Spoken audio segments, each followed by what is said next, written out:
So you're working with somebody who wants to buy and sell at the same time in a local area, like they want to sell their house and then move right into a new house. And you're trying to figure out, how exactly do I do that? Things can get pretty tricky when you run a play like this, especially because there's lots of unknowns. The client might be asking you, where am I going to go next? There's really two main ways to go about it, and it kind of just depends on if the home they want to buy is a new construction or a pre-owned home. When you're on the buy side, you're also going to be writing contingent offers, and I'm going to show you exactly how to do that too.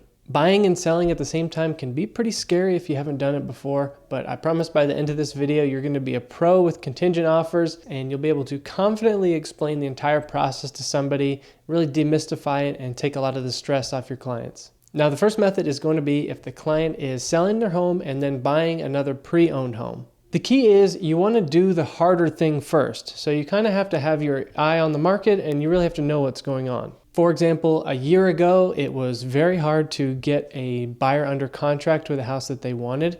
So you had to go and submit offers on like 10 different houses and everything was multiple offers. And that was the challenging part. So a year ago, the harder thing to do was getting under contract with the buyer. So that would have been the first thing that you do.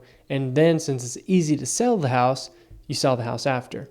Now, market's shifted, things have changed a little bit. The harder thing to do right now, at least in this area, is sell a house. So we are going to work on selling the client's current home first, but you also want to get them pre-approved with the lender and get that entire process started.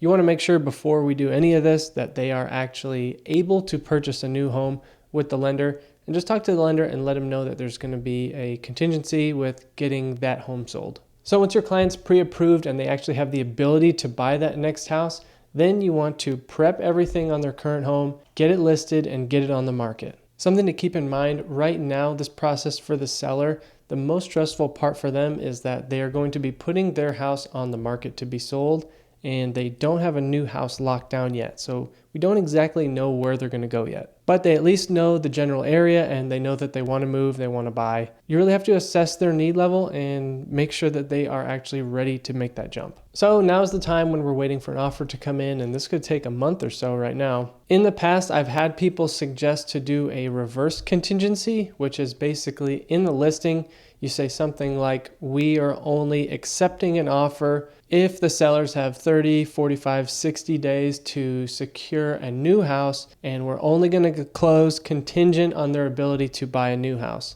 Especially right now, I don't necessarily think that's a good idea because I think you're going to scare away a lot of potential buyers. So as of right now, we're just selling the house completely normal. When an offer comes in, you want to ask for an extended closing date. And the best thing you can do here is talk to the other agent and just be completely upfront and open about the situation. Let them know what's going on. And there's a good chance that that buyer is going to be sympathetic to the process. Just let them know that, hey, their house gets under contract. We're going to be trying to find them a new house. So if we could have a little bit of flexibility, that would be great. Best thing to do here would be put the closing date out like 45 days. The reason we need a little bit of extra time there is because we're about to be submitting some contingent offers, and we at least need the seller's current home to get through the inspection phase. So you get under contract with the extended closing date, and then you get through the inspection phase and make sure that there's not going to be any crazy negotiations come up. Things are looking pretty solid. There's a reasonably good chance it's going to close at this point. So now, once we're done with that inspection phase, now it's the time to go ahead and start submitting offers on a house for the sellers to buy. If they've already found one they liked, they're going to submit what's called a contingent offer. And it's super easy. You don't need any extra forms or anything like that. All you're going to do is go down in the additional comments section and say something like this. This offer is contingent on the buyers successfully selling their current home. Again, when you're submitting these offers with the contingency, talk to the listing agent for the house they want to buy. Your best bet here is just to be completely upfront and open, honest about the situation, and let them know. Say, hey, we have a couple more dominoes that need to fall in place here. If you could just ask them for the possibility of flexibility, that would be great. But ideally, only a week or so has passed.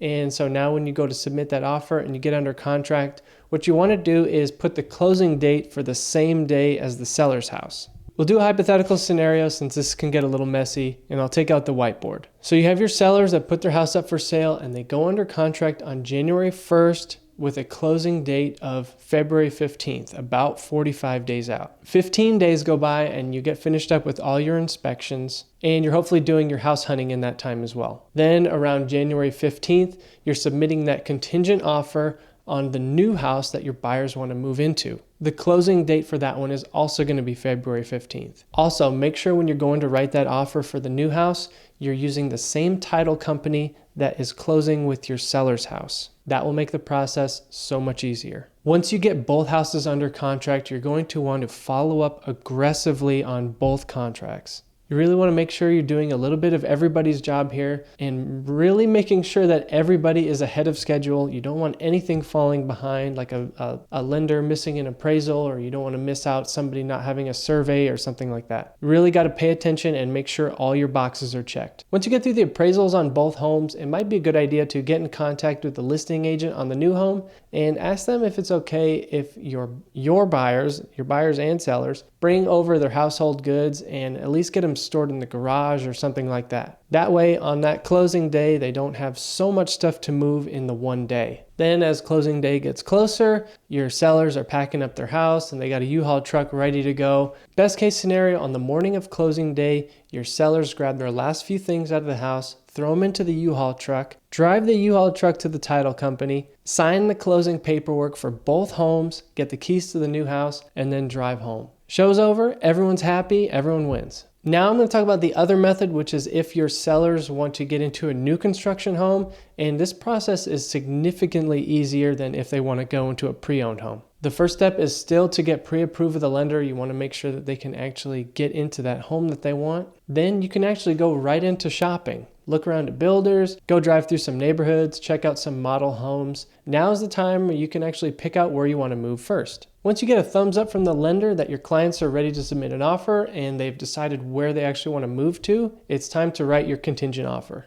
Now again, just like before, you want to be completely upfront and open with the builder. You want to make sure you let them know what's going on, and there's a good chance that they'll be very flexible with you. A lot of builders will let you write a contingent purchase contract. So that first contract you write with the builder, again, is going to have the same contingency. This offer is contingent on the buyers successfully selling their current home at whatever address. Now you want to go back with your clients and get their home ready to get on the market and get it listed. You want to budget your time accordingly based on how much time you think it's going to sit on the market before you get a contract. And you also want to talk to the builder and see what the estimated completion date for that home is. The goal here again is to line up both closing dates for the same day. A lot of time builder specific. On a new purchase contract, you're writing a contract like 90 days out. Now, sometimes the builders like to tell you a completion date that is a little bit earlier than what's realistic. So you want to make sure you keep an eye on the progress and make sure you're talking with the builder and everybody has a very clear, realistic timeline for closing. Now, when you're getting offers on that seller's home you just listed, again, make sure you're totally upfront with the agents about the process. People are going to work with you if you just tell them what's going on. And again, you want to monitor that transaction very closely and you want to keep checking in with the builder. Aggressively follow up with everybody to make sure that all of your timelines are meeting up. If there's going to be any delays, the sooner you let somebody know, the better. All right, that's it. That's how to buy and sell at the same time. If you have any questions, make sure you put them down in the comments. If you like the video, press like, think about subscribing. Have a great day.